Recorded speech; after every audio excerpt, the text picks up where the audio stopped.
नमस्कार।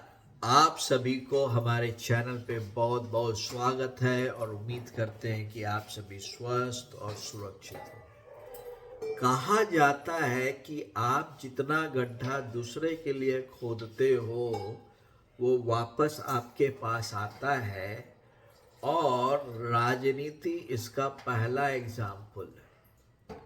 और यह इतनी धाकड़ तरीके से वापस आता है क्योंकि यहाँ जनता का मार पड़ता है।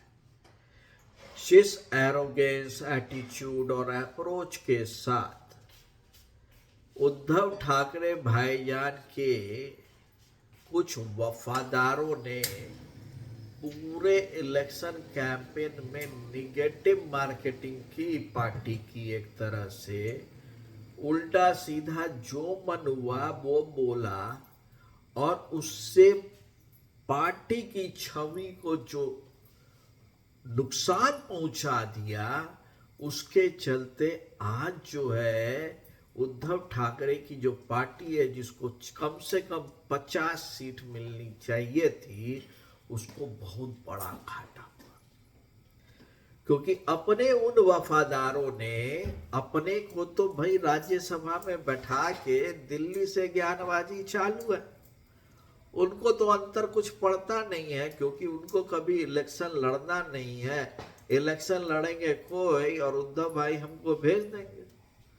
और इसमें दो वफादार जो हैं वो हैं प्रियंका चतुर्वेदी और हमारे संजय राउत साहब। ये दोनों मिलकर इतना निगेटिव पब्लिसिटी किए हैं पार्टी का, नॉट पार्टी का बुराई किए, इतना उल जुलूल बयान दिया कि उसके चलते पार्टी को बहुत ज्यादा नुकसान हुआ। लेकिन अब उनकी टिकट कटने का समय आ गया है। एक का 2025 और दूसरे का 2027 में शायद राज्यसभा का टेन्योर खत्म हो जाएगा और उद्धव जी के पास उतना पावर अब नहीं है कि वो इनको वापस राज्यसभा में भेज सके बिना कांग्रेस के, एनसीपी, शरद गुट के सपोर्ट के। ये सच्चाई है। और उससे तो इनका जो खाना पूर्ति जो था और ज्ञानबाजी था, अभी आपको 3-4 साल और सहना होगा, क्योंकि इनको आप अभी बीच में से हटाएंगे तो वापसी में दूसरा जो लाने की आप कोशिश करेंगे वो भी नहीं हो सकता, क्योंकि आज के दिन में कांग्रेस पार्टी जो है सारा का सारा ठीकरा उद्धव ठाकरे जी के ऊपर डालना चाह रही है, महाराष्ट्र के हार का, जबकि ठीकरा उद्धव ठाकरे के पार्टी के हार का होना चाहिए कांग्रेस के ऊपर। तो ये जो दो वफादार सैनिक थे, इन्होंने बंटाधार कर दिया उद्धव ठाकरे जी का, और उद्धव ठाकरे जी आज भी शांति से बैठे हैं।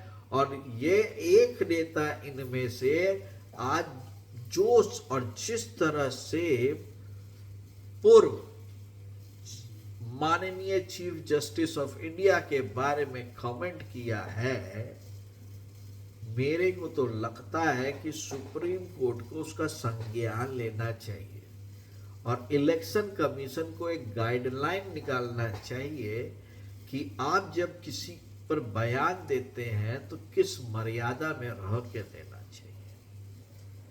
तो अब हालत ये है कि उद्धव जी के जो वफादार हैं उनका टिकट कटने वाला है, इसलिए वो अब बयानबाजी कम और घर जाने की तैयारी ज्यादा करें। क्या उन दोनों को इस तरह करना चाहिए था? यदि उद्धव जी ने उन पर भरोसा किया तो निगेटिव टॉक करनी चाहिए थी। जरूर बताइए। इस चैनल को जरूर लाइक करें, सब्सक्राइब करें। तब तक के लिए आप सभी को बहुत बहुत धन्यवाद।